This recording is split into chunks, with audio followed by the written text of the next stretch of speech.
स्वागत है। मैं हूं आपके साथ हेमंत कुमार। एक तरफ जहां प्रदेश में पंचायत चुनाव को लेकर के कांग्रेस बीजेपी पर हमलावर है, तो वहीं बीजेपी पलटवार करते हुए कह रही है कि वे चुनाव के लिए पूरी तरह तैयार है। बीजेपी का कहना है कि बीजेपी सिर्फ स्थानीय पंचायत निकायों के अलावा 2028 में सरकार रिपीट के रोडमैप को तैयार करने में जुटी हुई है।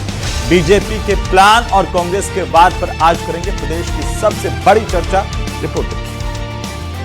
प्रदेश में पंचायत और निकाय चुनाव की घोषणा नहीं हुई है, लेकिन बीजेपी ने चुनावी कमर कस ली है। बीजेपी सिर्फ स्थानीय निकायों के अलावा 2028 में सत्ता रिपीट करने का रोडमैप तैयार कर रही है। इसी रणनीति के तहत प्रदेश संगठन महामंत्री अजय कुमार संभागवार बैठकों के जरिए बूथ से लेकर जिला स्तर तक संगठन की नब्ज टटोल रहे हैं। भरतपुर और जोधपुर में हुई हालिया बैठकों के बाद अब पूरा फोकस संगठन को चुनावी बोर्ड में लाने पर है। आदरणीय चंद्रशेखर जी के जाने के बाद में काफ़ी लंबे इंतजार के बाद अभी मिले हैं, तो उनका एक परिचयात्मक बैठक है। ये संभाग स्तर पर हम करवा रहे हैं। वो जा रहे हैं, रूबरू भी हो रहे हैं, संगठन की स्थिति का आकलन भी कर रहे हैं, कहाँ कमी बेसी है उसको सुधार रहे हैं, कहीं कोई और जोड़ना है या जो कुछ भी वहाँ की संगठनात्मक स्थिति का एक बार ब्यौरा वो ले लेते हैं। ये काम हमारा निरंतर है, ये हमारी प्रक्रिया चालू ही है। बीजेपी ने चुनावी तैयारी का पूरा ब्लूप्रिंट मैदान में उतार दिया है। भरतपुर और जोधपुर में हालिया संभागीय बैठकों के बाद अब बीजेपी का फोकस कार्यकर्ताओं को सक्रिय करने और चुनावी मशीनरी को धार देने पर है। आगामी पंचायत और निकाय चुनाव बीजेपी के लिए सिर्फ स्थानीय चुनाव नहीं, बल्कि 2028 के विधानसभा चुनाव की बुनियाद माने जा रहे हैं। यही वजह है कि अजय कुमार लगातार संभागवार प्रवास कर रहे हैं। अजमेर, उदयपुर, कोटा, भरतपुर और जोधपुर के बाद अब बीकानेर और जयपुर संभाग की बैठकें प्रस्तावित हैं। चुनाव तो जब हम पहले से ही तैयार थे और अब भी तैयार हैं। जब भी अधिसूचना जारी होती है हम चुनाव लड़ेंगे और जीतेंगे भी। बीजेपी का लक्ष्य साफ है, पहले पंचायत और निकाय में जीत की नींव, फिर उसी संगठनात्मक ताकत के दम पर 2028 में सत्ता रिपीट। अब देखना होगा कि बीजेपी जबरदस्त तैयारी कर रही है, कांग्रेस इसका कैसे मुकाबला करती है, कांग्रेस की तैयारी क्या है। आज की फाइट में इसी मुद्दे पर करेंगे प्रदेश की सबसे बड़ी चर्चा। तो चलिए आज इसी पर बात करेंगे कि आखिरकार बीजेपी का प्लान कैसा है, एक्शन प्लान को लेकर के कांग्रेस के पास क्या काट है, कांग्रेस की तैयारी क्या है और धरातल पर दोनों की स्थितियां क्या है। क्योंकि जिस तरीके से आरोप प्रत्यारोप चल रहे हैं उन सब के बीच ये बहुत मायने रखता है कि धरातल पर कौन कितना मजबूत है और आगे के प्लान क्या है। क्या जो पंचायत और निकाय के चुनाव है वो आगे का रास्ता तय कर रहे हैं, उसी आधार पर प्रदेश में सत्ता की तैयारी हो रही है, इस पर भी बात करेंगे। लेकिन पहले आप लोगों के सवालों पर नजर डालते हैं और सबसे पहला सवाल इसी बात को लेकर के कि बीजेपी का प्लान भारी, कांग्रेस की तैयारी क्या है, इस पर बात करेंगे। सवाल नंबर 2 कि निकायों पर फोकस, 2028 पर फोकस, तो क्या जैसे कांग्रेस आरोप लगा रही है कि इसलिए पंचायतों के निकायों के चुनाव नहीं करवाना चाह रहे क्योंकि हार का डर सता रहा है। बीजेपी कह रही हम तो तैयार हैं, हम तो यहाँ पर ही नहीं 2028 की भी तैयारी करके रखे हुए हैं, इस पर भी बात करेंगे। साथ ही सवाल नंबर 3 इस बात को लेकर के कि बीजेपी कांग्रेस की तकरार आपस में चाहे पंचायत के चुनाव पर हो, निकाय के चुनाव पर हो या फिर 2028 पर हो, लेकिन जनता पंचायत चुनाव का इंतजार कर रही है। उसके पास कोई अभी तक आगे की डेट नहीं है कि आखिर चुनाव कब होंगे, किस तारीख को होंगे और इन सब के बीच में हाईकोर्ट की सुनवाई भी चल रही है। तो आज इस पर बात करें, चर्चा करें। उससे पहले हमारे साथ खास मेहमान जुड़े हुए हैं, उनसे मैं आपका परिचय करवा दूं क्योंकि रोजाना आरोप प्रत्यारोप इसे लेकर के आ रहे हैं। हमारे साथ खास मेहमान हैं भारतीय जनता पार्टी के प्रदेश के प्रवक्ता सुमन शर्मा हमारे साथ जुड़ चुके हैं। आर तिवारी हमारे साथ हैं, कांग्रेस पार्टी के प्रदेश के प्रवक्ता डॉक्टर मिथिलेश जैमिनी हमारे साथ हैं वरिष्ठ पत्रकार के तौर पर, वेद माथुर साहब हैं राजनीतिक विश्लेषक के तौर पर। सबका स्वागत, सबका अभिनंदन। सुमन जी, सबसे पहले आपसे शुरू करेंगे। कांग्रेस करें कि हार के डर से आप पंचायतों के चुनाव नहीं करवाना चाह रहे, निकायों के चुनाव नहीं करवाना चाह रहे। मदन राठौड़ साहब कह रहे हैं कि हम निकाय नहीं, हम तो 2028 पर भी फोकस कर रहे हैं, पूरी तरह से तैयार है। क्या कोई ब्लूप्रिंट है, कैसी तैयारी है धरातल पर? देखिए, भारतीय जनता पार्टी के संगठनात्मक स्ट्रक्चर को अगर हम देखते हैं तो हम लोग 365 दिन वाले कार्यकर्ता हैं। हम लोग साइबेरियन पक्षी की तरह केवल चुनाव में आते हैं और चुनाव नहीं लड़ते हैं। हमारे 365 दिन कार्य करने की हमारी योजनाएं हैं। हमारे इस पूरा एक कैडर बेस्ड पार्टी है, जहां हमारी जिला इकाई से लेके प्रदेश इकाई से लेके नीचे तक पन्ना प्रमुख तक है, और जिनकी प्रक्रिया हमारे डे टू डे के रेगुलर वर्क में चलती रहती है, जिसका आप लोगों ने अभी देखा भी कि सभी संभागों की बैठक चल रही है, हमारे संगठन महामंत्री जी ले रहे हैं। नीचे तक नियमित कार्य करके हमारे संगठन की जो फोर्स है, जो ताकत है, वो कांग्रेस के पास है नहीं। कांग्रेस हमें ना तो चुनौती दे सकती है इस मामले में, ना कोई चैलेंज कर सकती है। इसलिए संगठनात्मक गतिविधि के माध्यम से कार्य किसी भी पार्टी के लिए जो रीढ़ की हड्डी होती है, वो संगठनात्मक स्ट्रक्चर होता है और उसकी पार्टी के कार्यकर्ता होते हैं। वो हमारे यहाँ बहुत मजबूत है और नियमित कार्य करने वाले हम कार्यकर्ता हैं। दूसरा पक्ष जो आपका सवाल था, यदि आप कहें तो मैं इसी में बोल दूं या फिर आगे बोलिएगा, क्योंकि अभी तो 1 मिनट हो गया है। सबको 1-1 मिनट वाला फॉर्मूला हम काम में लेते हैं, उसके बाद चर्चा ओपन करेंगे। लेकिन तिवारी साहब साइबेरियन पक्षी हैं या बगुला भगत है जो पानी में बैठ करके, धरातल पर बैठ करके आंखें मूंदे हुए हैं, इंतजार में कि कब चुनाव का ऐलान कर दे, कब हम छक्का मार दें? कोई प्लान है इनके खिलाफ आपका, तिवारी जी? जी सुमन बहन अभी कह रही थी कि साइबेरियन पक्षी की जैसे नहीं है ये। हाँ, अरे 15 अप्रैल की तारीख याद है कि नहीं सुमन बहन? अपनी 31 जुलाई की भी याद है कि नहीं? हाई कोर्ट की फटकार 4-4 बार खाते हो, सुप्रीम कोर्ट की फटकार खाते हो। बेशर्मी के साथ में भारतीय जनता पार्टी के मुख्यमंत्री भजनलाल जी कुछ बोल नहीं रहे। बेचारे मदन राठौड़ जी क्या करें जब हाईकोर्ट ने कह दिया 20 जुलाई को आप तारीख बताओगे तारीख। अब आप शिकंडी की जैसे कोर्ट के पीछे खड़े नहीं रहोगे ना। आप कभी ये कहोगे कि ओबीसी आयोग ने हमको रिपोर्ट नहीं दी। 1 स्टेट 1 इलेक्शन, 1 नेशन 1 इलेक्शन नारों की सरकार कराए ना चुनाव पंचायत के। जनवरी 2025 के अंदर ड्यू थे, 26 का जुलाई खत्म हो रहा है। निकाय के चुनाव नवंबर 2025 के अंदर होने चाहिए थे, 26 की जुलाई खत्म हो रही है।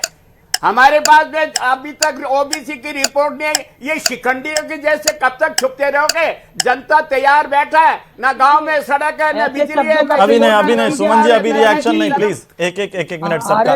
ठीक है सर। तिवारी साहब आज को तो 1 मिनट।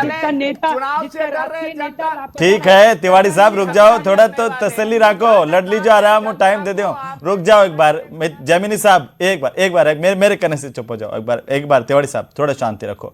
आज जैमिनी साहब आपके पास बैठे हुए हैं, पूरा वो देंगे।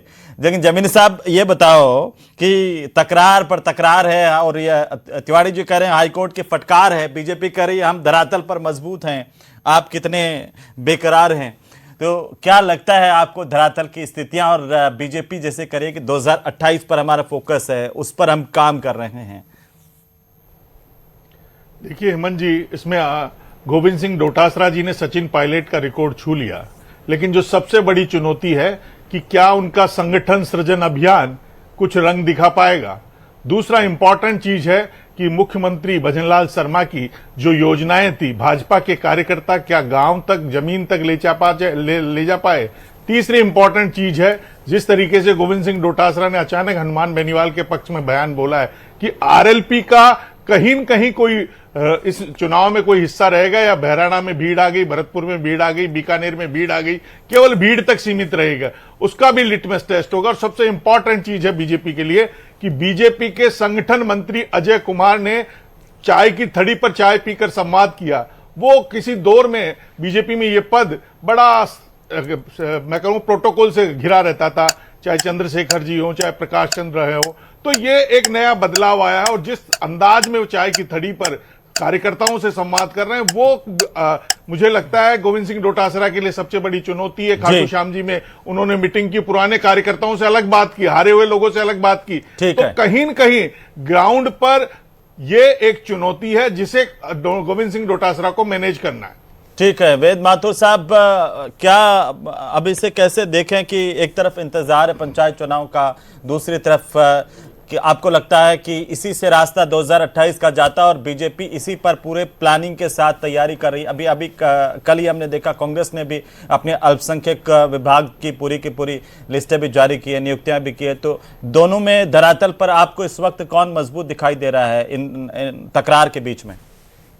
हेमंत जी, कॉलेज के जो स्टूडेंट होते हैं वो दो प्रकार के होते हैं। कुछ छात्र तो ऐसे होते हैं जो पासबुक से स्टडी करते हैं 10 दिन 15 दिन पहले, और कुछ छात्र ऐसे होते हैं जो पाठ्य पुस्तकों से साल भर पढ़ते हैं। तो इसमें कोई ये निर्विवाद सत्य है कि भारतीय जनता पार्टी 365 दिन चुनाव के मूड में रहती है, और उनका एक कार्यक्रम आरएसएस भी चलाती है, और आरएसएस से जुड़े हुए दर्जनों संगठन चलाते हैं। इनके प्रचारक है, लोगों के बीच में जाते हैं, उनके घर पे भोजन करते हैं और वो सुनते हैं, बोलते नहीं है, फीडबैक लेते हैं। जबकि मैंने जब कांग्रेस सत्ता में थी तो इनका कोई भी नेता या पर्यवेक्षक आता था वो सर्किट हाउस से बाहर नहीं निकलता था। तो पहली बात तो बड़ी स्पष्ट है कि भारतीय जनता पार्टी संगठन के स्तर पे बहुत मजबूत है, और इनके जो भी प्रभारी होते हैं, अजय कुमार जी आए हैं, वो पूरी निष्ठा से बिना किसी गुटबाजी के अपना काम करते हैं। आपको एक छोटा सा उदाहरण दूंगा कि भाजपा की महिला मोर्चा के अध्यक्ष राखी राठौर हैं, वो कितनी सक्रिय हैं। कांग्रेस की महिला मोर्चा की अध्यक्ष कौन है ये भी लोगों को पता नहीं है। जी तिवारी साहब जवाब दीजिए। कौन सी दुनिया में हो वेद माथुर जी? ये तो गलत है। ये भारतीय जनता पार्टी के प्रवक्ता हो या निष्पक्ष हो? कितनी आपको अगर मिर्ची लग जानकारी गई नहीं तो आपको? जनता को जानकारी तिवारी नहीं है। जी कितनी मिर्ची लग गई सुमन की आपको? जगह आप ही बोलो। माथुर साहब ने कुछ बात रखी कि गैस पेपर वाले हम स्टूडेंट नहीं है, पेपर लीक वाली हमारी सरकार नहीं है। 12 में चुनाव हारे हो आप। हम तो रेगुलर पढ़ने वाले लोग हैं। 12 महीने पढ़ाई करने वाले बीजेपी वालों, 12 के अंदर आपकी बुरी हाल मंडल समितियां हो, सरकार का एक मंत्री वहाँ खाट पर बैठा था। सुमन, जिसके 12 की विधानसभा का चुनाव की पराजय भूल गए क्या? आप करोगे? प्रमोद भाया जैन के खिलाफ जो आपने कुप्रचार किया, कांग्रेस ने जवाब दिया। और हमारी 41 जिला इकाई कहाँ टकराओगे? किससे टकरा रहे हो? 51,000 हमारी बूथ समितियां हैं, कहाँ टकराओगे? हम तो पन्ना प्रमुख तक काम करते हैं। आप हवाई केवल एक अध्यक्ष है, एक डोटासरा जी हैं, बस कोई बयान दे दिया, कभी गहलोत साहब कोई बयान दे दिया और संगठन चल रहा है। संगठन का तैयार खड़ी है आपके लिए है ही नहीं, वो तो कतई चैलेंज नहीं करे। महीना बताओ चुनाव कब कराओगे? जीरो। हमारे 12 महीने पढ़ाई करने वाली पार्टी वालों, शिथिल संगठन है, हमारे यहाँ कार्यशील संगठन है। अच्छा सुमन जी क्या जब अजय कुमार जी आए हैं तो 2028 में सत्ता रिपीट का कोई प्लान लेकर के आए हैं, रोड मैप तैयार करके लाए हैं? देखिए इस बार भारतीय जनता पार्टी राजस्थान के रेफरेंस में मैं कहूं तो हम लोग सभी कार्यकर्ता का और हमारे उच्च पदाधिकारी सबका एक संकल्प है कि इस बार फिर से भारतीय जनता पार्टी सरकार, बारंबार भारतीय जनता पार्टी सरकार, क्योंकि एक बार मेरा एक बार तेरा के उस मिथ को तोड़ने का संकल्प हम सब लोगों ने लिया है, और उसी क्रम में हम लोग की तैयारी चल रही है। इसलिए देखिएगा ये भ्रम टूटेगा कांग्रेस के लोगों का। ये बैठे बिठाए सत्ता में आ जाते हैं। बहुत बड़ी बात कर दी बारंबार तिवारी जी, बारंबार कह रहे हैं, बारंबार बीजेपी सरकार। आप जमीन पे काम करते कभी नजर आते हैं क्या? इनसे पूछिए तो सही। हमारे संगठन महामंत्री थड़ी पे चाय पीते हैं, आपके नेता तो सही बात है, माथुर साहब ने बिल्कुल सही कहा कि एयरपोर्ट से सर्किट हाउस या सर्किट हाउस या किसी बड़े होटल, बोलिए तिवारी साहब। उनकी है।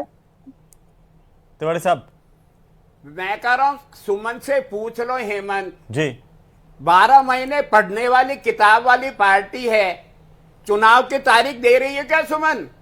ना तो चुनाव का आप समझ जब आपको हमारे 14,000 पंचायतों के अंदर हमने 12,000 हमारे कार्यकर्ता तैयार कर रखे। हमारा कहाँ कार्यकर्ता अभी नहीं होंगे, ये अब शुरू हो गया है। जिला इकाई नहीं बनी है, जिला की इकाई नहीं बनी है, कहाँ जा रहे पंचायतों में?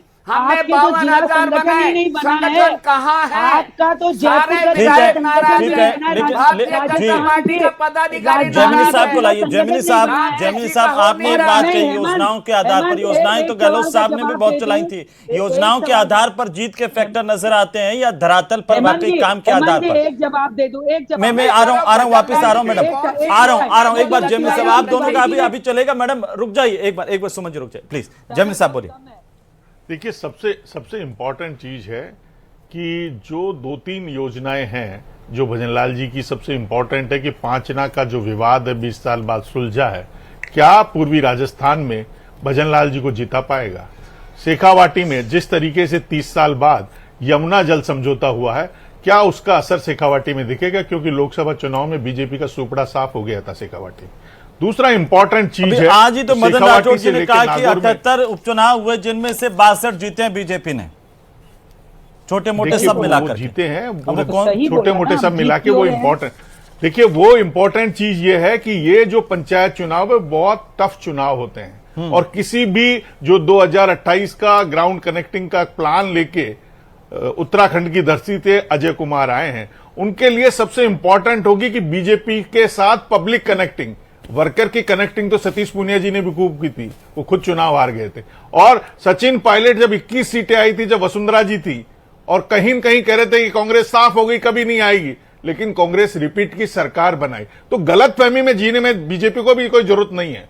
बड़ा टफ है मामला दोनों पार्टियों के लिए, कोई इजी टास्क नहीं है, चाहे नगर पालिका के चुनाव हो, चाहे पंचायत चुनाव हो। तो इसी पर काम कर रहे हैं। देखिए काम करने की बात अलग है। काम तो आपको याद है राजेंद्र राठौड़ जी ने क्या कहा था कि मैं इस विधानसभा में जब तक नहीं आऊंगा, जब तक राजेंद्र राठौड़ जी ने कहा था 163 सीटें नहीं आएगी तो, काम कर रहे हैं, लेकिन राजेंद्र राठौड़ जी खुद हार गए। डॉक्टर किरोड़ीलाल, तो ये गलतफहमी किसी भी राजनेता को, किरोड़ीलाल जी ने भी कहा था कि मैं पूरी सीटें जिताऊंगा, नहीं जीता पाए, इस्तीफा देके वापस आए। तो ये गलतफहमी, पब्लिक माई बाप होती है लोकतंत्र में, कोई गलतफहमी नहीं, हम कार्य करके उस मिथ को तोड़ने की चेष्टा करेंगे। कार्य करके सुमन उस जी मिथ को ये तोड़ने की तमाम चेष्टा चीजें हम करेंगे। मानते हैं कार्य जो बैठे करने की। बिठाए कांग्रेस लेकिन आ जाती दुश्मन है को बिना इतना काम किए कमजोर हुए, भी मत मानो, उस मिथ को दुश्मन को नहीं इतना मान रहे कमजोर हैं। भी मत मानो कि वो लेकिन हम हथियार अपने दिला देगा। मोर्चे को आपने अंता में चुनाव हारे ना, मुस्तैद करके रखते हैं। अंता में चुनाव हारे, लोकसभा में 11 सीटें हारे, ये भी तो इतिहास है ना। आप दोनों पहलू तो ये देखना सारी पड़ेगा। चुनौतियों के दूसरा साथ ही हम काम इंपॉर्टेंट, करते हैं। बीजेपी में एक चिंतन के वसुंधरा साथ राजे ही काम खेमा करते है हैं। जिसकी पूरी टकटकी है कि इस बार इस चुनाव में भजनलाल जी के खेमे को निपटा दिया जाए और आला कमान को संदेश दिया जाए कि 2028 में रिपीट होना है। तो आप हमको लाइए, कोई गट और गुट नहीं हमारे ये हमारे कड़वी कोई सत्य खेमा नहीं है, है। सब ये लोग कड़वी मिलजुल के सत्य है काम सुमन कर रहे हैं। जी, ये गलत इसको बात, सुन लो आप। ये गलत बात। ये बीजेपी के हमारे अंदर की बात मैं गहलोत आपको और बता रहा पायलट का हूँ कि ग्रुप पूरी वहाँ है, तरह हमारे नहीं बहा, है। पूरी हमारे तरह यहाँ टोल वसुंधरा लगा जी के भी बैठा हुआ साथ है काम कर खेमा रही है। कि हमारे इससे यहाँ बढ़िया मदन मौका राठौड़ भी नहीं साथ आएगा, काम कर रहे हैं। इससे हमारे यहाँ बढ़िया भजन मौका लाल जी नहीं भी साथ आएगा। काम कर रहे हैं। ये कहने एक की मुट्ठी बातें होकर हैं, भारतीय जनता दिल पार्टी के काम गिले कर रही है। शिकवे, छोटे से दिल बड़े के गिले कार्यकर्ता शिकवे, नेता सब अभी मिलकर जो कर रहे हैं। कहीं कोई अभी नहीं। विधायी का जो 75 साल का अमृतकाल तो बनाया, आप जब उस राजेंद्र राठौड़ जी डायलॉग कह को रहे थे लेके कि वसुंधरा जी आज आप ऊपर बैठे बहुत अच्छी लग रही थी, जब उनका फेस रीडिंग किया आपने, तो ये क्या था? इंपॉर्टेंट चीज है। भजनलाल जी को अलर्ट ऊपर रहना बैठे होगा, नहीं। कांग्रेस के आपको साथ यहाँ साथ बैठे देख के बीजेपी अच्छा के लग रहा खेमे है। से भी अलर्ट रहना होगा। वो ठीक है, राजनीति लेकिन में कोई लेकिन किसी लेकिन का ये सगा अभी नहीं अभी होता, तो जैसे स्थितियां हैं कि कबड्डी में सब कोई साथ काका जी। मिलकर के काम कर रहे हैं। वो ठीक है। तिवारी साहब क्या कहना चाहते हैं कि गुटबाजी आपके यहाँ पे कम नहीं है? बार बार बीजेपी आरोप लगाती है, ये गुटबाजी आपको हराती है क्या? तिवारी जी, चाल चरित्र चेहरे वालों के भी पोल खोदी ने जयमिनी जी ने। अभी जयमिनी जी तो घनश्याम तिवारी जी क्या करेंगे? जेटली जी, क्या आप करेंगे? अपनी वसुंधरा राजे क्या बचाओ करेगी? सरकार पायलट अरे और हत्या गहलोत का जो के चुनाव नाम आता बताओ। उसमें जो वसुंधरा 5 जी ने क्या साल तक किया था? होटल आप में लोगों बैठ ने के क्या सरकार किया? चलाए। मैं युवाओं कह के रहा हूँ फिर सपने कल जनता के मिटते बीच हैं। में आओ। पायलट और ना गहलोत सड़क साहब की है, मित्रता का अरे भी जिक्र कर मुख्यमंत्री दो। जी के इलाके की अरे सड़कें उजड़ी है, पायलट 2 और फीट गहरे गहलोत साहब पानी की के अंदर मित्रता का बच्चे जा जिक्र रहे कर हैं। दो। राजधानी जयपुर तिवारी के अंदर जी, सड़कें नहीं पायलट और है, गहलोत की पीने का मित्रता पानी जिक्र नहीं करो। आ रहा। उधर जूली तिवारी और साहब, जो अरे ठाकरा जी हॉस्पिटल का के करो। अंदर तिवारी साहब, जूली और जो ठाकरा जी का 5 करो। घंटे और तिवारी साहब, सुन तो लो। सुमन जी को बड़ी जिम्मेदारी मिलने वाली है, ऐसे मत बोलो। अरे नहीं नहीं, ऐसी कोई बात अरे नहीं है। सुमन जी मेरे को तो बड़े मैं कह रहा हूं भाई हैं, विधायक होना वो चाहिए मेरे था। भाई हैं, वो आज मेरे बड़े भाई कालीचरण हैं। सर्राफ जैसा 8 बार का विधायक इसलिए बाहर है मंत्रिमंडल से, क्योंकि वो वसुंधरा जी का प्रिय रहा। तो खेमेबंदी तो है ये ना, नहीं, कहीं कोई खेमेबंदी नहीं है। राजस्थान की कहीं राजधानी मैं से सिरे से जीता इसको खारिज करती हूँ। और हम पहली लोग बार एक का मुट्ठियों जयपुर के का काम कर रहे हैं। जीता आप हुआ अपने विधायक संगठन के बारे में राजस्थान बताइए का ना। मुख्यमंत्री है। हेमंत दिन से ये पूछो, सीधा डोटासरा, सीधा जूली, वसुंधरा जी के गहलोत साथ में है और ना। पायलट, इस तो ग्रीन अपनी इसके पार्टी बारे के में तो अंदर जो पूछो। इनके यहाँ अंदरूनी खींचतान है, हेमंत इनसे और पूछो फिर कह रहा इनके हूं, संगठन जनता के बारे देख में। रही है। गहलोत, आप तारीख तो बता दो, हम तो जूली, तैयार हैं। वो आप ही पूछ लो, हमारा सामने जुड़े हुए संगठन हैं। मजबूत है। नहीं, ये सुन नहीं रहे ना, ये तो वन वे ट्रैफिक। ये सुन रहे हमारे हैं, घर वो में सब कूद सुनते के हैं, हमारे घर में कूद वो के सारी हल्ला चीजें बोल कर सुनते रहे हैं। डोटासरा जी, जयपुर जूली शहर जी, में बिना मैं सुने कह नहीं रहा रह हूं, सकते। कालीकरण शराब जैसा ही पायलट जयपुर बात शहर की है, जिम्मेदारी कहीं बिना कहाँ सुने है? नहीं संभाल सकते हैं। कई लोग आए जयपुर शहर के चक्कर में निपट गए। तिवारी निपट साहब, गया। और अभी जो जिलाध्यक्ष आए अपनी टीम नहीं बनाए, इनसे पूछिए तो सही, संगठनात्मक ढांचा है कहाँ? सुमन जी, 23 अरे प्रस्तुताओं की आपके आत्मा। बीजेपी के विधायक का नाम जय तो हो कोई जानता ही जैमिनी नहीं है। जी, बहुत हमारे बढ़िया। हमारे अध्यक्ष का जय नाम तो बहुत अब आप बढ़िया। क्या हेमंत जी, जमीनी जी को क्या बोलने से रोकोगे क्या? बहुत बढ़िया, ऐसा ऐसा बहुत बढ़िया, हेमंत जी, बहुत हेमंत बढ़िया। जी, इसमें क्या बढ़िया, सही सुमन बात जी, बोले वो तो। 23 संगठन की प्रस्तुताओं बात के हो वोट, रही है। पत्रकार हैं, 23 पत्रकार की नजर से प्रस्तुताओं के मैं वोट, वेद जी मंत्री को का ये बयान, संगठन जिस की बात हो प्रस्तुता रही है। नाचती हुई थी, आई थी क्या? संरचना की बात और हो रात रही को है। कोई पत्रकार फोन करता है तो सुबह फोन कर लेता। नहीं आप तो भूल गए मंत्री जी देखो को, जैमिनी वो साहब, मंत्री जी आप किस वरिष्ठ खेमे हैं, के? लेकिन सुनिए वो तो वसुंधरा जी जैमिनी के साहब, खेमे के हैं। जैमिनी साहब, भजन लाल जी और मदन लाल जी अलग नहीं हो तो मात खा जाएंगे। नहीं जैमिनी भजन साहब, लाल जी और लेकिन मदन उसके लाल दो जी, पहलू हैं। देखिए, मदन जी वो अगर सबकी अलग अलग नहीं रहे तो नजर मात से खा आप जाएंगे। वो उसको आप आधार नहीं बना 23 सकते। कोई रात को प्रस्तुताओं 12 के बजे कोई वोट पत्रकार फोन करे, करना वो टारगेटेड नहीं, था वो तो उसका। ठीक है। नहीं वो आधार नहीं targeted बना था। सकते मैं ये हम, नहीं उस कह रहा। आधार पे ये तो नहीं, इसको लेकिन वो मैं आधार आपका नहीं ये बना रहा। ठीक है कि वो महिलाओं के आधार नहीं इलाज को बना रहा। लेकर के जो लेकिन ये गर्भवती महिला 24 उनका मामला 7 जरूर, लेकिन जो कोई पार्टी पत्रकार नहीं है, ये 23 हम लोग के लिए प्रस्तुताओं की चिंता का आत्मा विषय है, ऊपर से हेमंत। पूछ रही और है। उसको मौत पहले को फोन लेकर करे, के फिर चिंता रिकॉर्ड है। करे रात को 12 बजे, मौत से उसको आधार पूछ रही पे सब है। जी हाँ, वो ठीक है आपकी बात जो साहब, लेकिन उस पर मत जाइए, वो अलग मामला है। हाँ, उस पर मैं नहीं जा रहा, लेकिन कहीं न कहीं वो भी वसुंधरा जी के खेमे के हैं। अभी अगर तो आपको कहीं कोई और और आपको कहीं परेशान, कुछ में अंग मत नहीं है। बोलिए, आप लोग गुट गट मत मैं जूली और कहना चाहूंगा डोटासरा का तो हेमंत जी। बताइए। जी। आप जूली डोटासरा में वेद क्यों नहीं जी, बोल रहे हैं? स्कूल की जूली छत जी के बेचारे ठीक है, मैं इससे बच्चे इधर आना मारे चाहता हूँ। जाते हैं, वेद जी, भजन थोड़ा लाल सा जी मैं के इससे इधर आना सरकार चाहता हूँ कि में भजन लाल भजन सरकार लाल जी जा नहीं बहुत सारी पाते। योजनाओं के साथ काम कर रही है। योजनाएं बनाना महत्वपूर्ण है या उनके इम्प्लीमेंटेशन ज्यादा होंगे, वो जनता से कनेक्टिविटी, जनता से उसका फायदा आगे उनको मिलेगा, उस आधार पर हम इसे देखें। क्योंकि योजनाएं तो गहलोत साहब ने भी बहुत बनाई, लेकिन चुनाव का रिजल्ट आया तो क्या हुआ? वेद जी, करिए, ये अपनी ऊर्जा बचा के रखें चुनाव के लिए। देखिए, पहले तो मैं इस सवाल का जवाब देना चाहूंगा कि कांग्रेस प्रवक्ता ने कहा है कि भारतीय जनता पार्टी के जमाने में पीने के पानी की समस्या है। तो इसमें मेरा सवाल ये है कि महेश जोशी किस आरोप में जेल में बंद है और उन्हें जमानत क्यों नहीं ठीक हुई? बात है। तो ये पानी अरे से तो कोई रिलेटेड महेश बात ये जोशी ने नहीं पानी करी बंद है, कर रखा है क्या तो वो वेद जी? इसके आप उसको आप छोड़िए। कैसे क्या पत्रकार बोलते हो आप, कोई तिवारी महेश जी? जोशी ने पानी बंद कर रखा है क्या? 2.5 क्या साल से हेमंत हाथ जी में की हाथ बात का जवाब में ये महेश 40 जोशी अपने चोर साथ नामी ले गए क्या बाबा पानी? की जो टीम थी ना, 40 मैं चोर आप ये नामी मानता बाबा की जो कैसे टीम आप थी, दूसरा वो पत्रकार हो? उसका मंत्रिमंडल महेश था। जोशी ले गया और आप पानी, लोग भ्रष्टाचार कमाल पे की बात बात करते करते हो। हैं। ये डबल इंजन अली की बाबा सरकार क्या 40 कर चोर रही निमंत्री है? वाले लोग ना बोले एक बार इनको बोलने तो दीजिए। वेद जी की पूरी बात तो सुन लीजिए। तिवारी साहब, तिवारी साहब, आप जब बोले वो बीच में नहीं बोले, वो तो जब बोलते प्लीज उनको इतना तो सुन लीजिए ना, वो आखिरी जी। मंत्री के सवाल का मैं जवाब दूंगा हाँ। कि जब से डायरेक्ट बेनिफिट ट्रांसफर की स्कीम आई है, जी। हालांकि ये भी मैं स्पष्ट कर दूं कि कांग्रेस ने इसकी शुरुआत की थी पर वो एग्जीक्यूशन नहीं कर पाए। तो ये जो इससे डायरेक्ट बेनिफिट जा रहा है लोगों के खातों में, ये बहुत बड़े लाभ की योजना है, पहली बात। दूसरी बात, एक बात मैं बड़ी कड़वी कहना चाहूंगा भाजपा प्रवक्ता को कि भजन लाल जी जो मुख्यमंत्री है उनके कार्यकाल में बड़ा अच्छा और पॉजिटिव काम हो रहा है, इसके बावजूद वो परसेप्शन नहीं बना पा रहे हैं। कई लोग ऐसे होते हैं, इवन वसुंधरा राजे जी परसेप्शन का- अब तो अच्छा बन रहा है। आप सारे लोग सुमन जी के पीछे पड़ गए हैं, उनका कुछ अच्छा ऐसे नहीं है। अभी मुख्यमंत्री के तौर पर अभी भजन लाल जी गांव आज भी कान नागौर डेगाना गोकुल सारी जगह नाप है पूरा राजस्थान। चलिए जी, बहुत शुक्रिया और आप दोनों को शुभकामनाएं कि जल्दी से ऐलान भी हो जाए और आप जाए तो 2028 में अच्छी एक लड़ाई, एक अच्छी फाइट भी देखने को मिले। लेकिन उससे पहले पंचायत और निकाय के चुनाव है, वो आखिर परीक्षा कौन कैसे पार करता है वो तो तभी पता चलेगा जब चुनाव होंगे। बहरहाल लगातार आपस में एक दूसरे पर छींटाकशी, आरोप प्रत्यारोप और तकरार की स्थिति वो अभी बनी रहेगी।